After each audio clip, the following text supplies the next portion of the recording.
시겠습니다. 네, 청장님 수고가 많으십니다. 청장님, 병무청이 올해 들어서 약 1만여 명의 군 지원자에 관한 정보를 교육당국 실무자로부터 받은 것을 알고 계시고, 또 개인정보를 암호화해서 받으셨는지 전용 서버를 통해 받으셨습니까?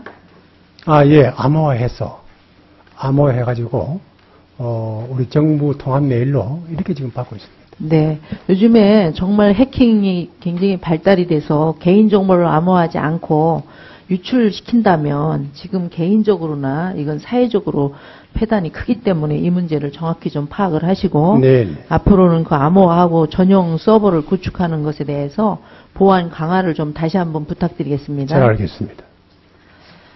이번엔 청장님, 중앙신체검사연구소에 그 695명이 임상 심리검사를 받았는데, 지금 심리검사하는 중에 심리검사 전문가가 네. 한 명도 없는 거예요. 네, 그래서 외부 병원에서 위탁을 지금 하는 실정입니다. 이 네. 중앙이. 네. 그 외부 병원에서 결과 통보가 지연이 되면 신체 등위 판정도 지연되었고 수급자의 불편을 초래하는 건 이루 말할 수도 없고요. 사실 지방병무청에 보면 3명씩 임상심리사가 상주하고 있습니다. 재심을 신청하는 중앙신체검사소에 한 명도 없다는 게 도대체 이해가 가지도 않을 뿐더러 이것으로 하여금 얼마나 많은 문제점이 나타나는 것을 결과를 누구도 책임지지 않는다는 거죠. 관심병사에 관한 정보를 군에 제공한 인사관리에 활용할 수도 없고 활용해야 되는데, 또한 교묘하게 빠져나가는 병역 면탈자도 찾아낼 수도 없다고 봐요. 이 문제로 하여금. 그러면 병무청으로부터 종합심리검사 도입에 필요한 인원을, 소요 인원을 받아보니까 검사 대상자 9,000명이에요. 근데 1인당 8시간씩 소요가 됩니다. 그래서 8시간으로 계산해서 47명이 필요하다고 보고를 받았어요. 근데 오늘 그 업무보고에 보니까 심리사를 갖다 60명을 채용하고, 그 다음에 그 의사를 10명을, 정신과 의사를 10명을 하겠다. 그래서 한꺼번에 70명을 확보하겠다. 50년이 넘도록 병무청이 중앙심사, 종합심사 해야 되는데도 불구하고 한 명도 없다가 한꺼번에 어떻게 70명을 확보할 수 있는지 예산도 문제고, 이게 정말 근무자들이 계획을 제대로 세워가지고 이거를 제시한 건지 좀 의심스럽습니다. 물론 한다고 하니까 어떻게 생각할지는 모르지만 국민들이 좀 안심을 하겠지만, 저는 도대체 이걸 좀 구체적으로 검토를 좀 해보시면 좋고요. 네. 물론 중앙신체검사소가 적극적으로 해야 될 일이에요. 그렇지만 업무보고에 나온 상황으로 봐서는 우리가 신뢰하기가 좀 어렵다는 뜻입니다. 네, 네, 구체적으로 파악을 하시고 업무를 보고를 좀 해주시도록 하고요. 네. 그 다음에 이번에는 우리 사회복무요원들이 성범죄가 매년 12년에는 42건이고 13년에는 51건으로 증가했어요.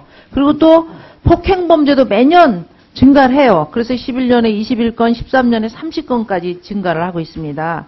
이같이 강력범죄가 증가하고 있는데 사회복무요원 복지 지도관의 상담 관리가 어떻게 되는지 아십니까? 사회복무요원 복무 지도관 관리요. 네, 저희가 지금 이제 사회복무요원이 약 90명이 있습니다. 이 사람들이 그 사회복무요원들에 대해서 이 그룹을 형성해가지고 이 사람들에 대한 교육, 상담, 관리, 지도를 지금 하고 있습니다. 그래서 그게 다 된다고 생각해요. 그 인원 가지고.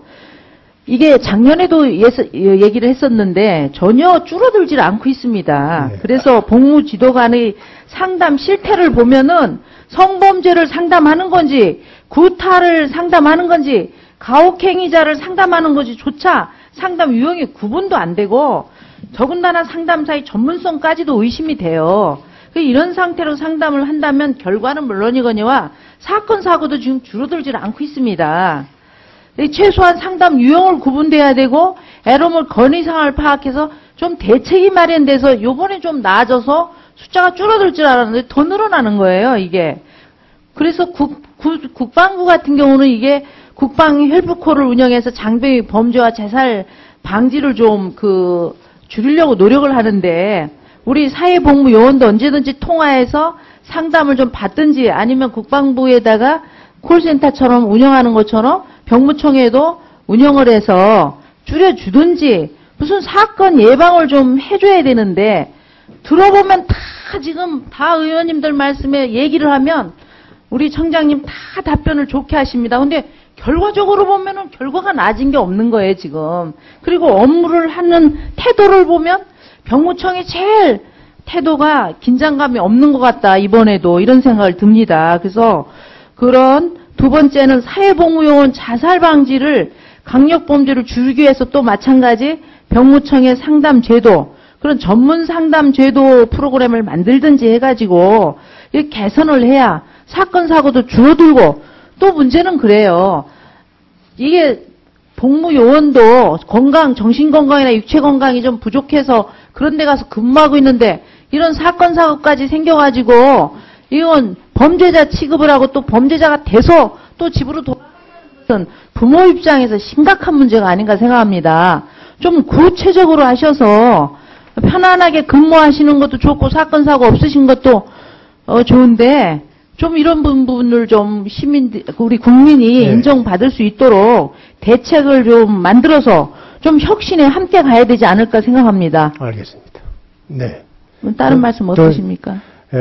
좀 더 심각하게 그 문제를 노력하도록 하겠습니다. 네, 이상입니다. 예, 손인춘 의원 수고하셨습니다. 다음은 새정치민주연합의 유영덕 의원께서 질의하시겠습니다.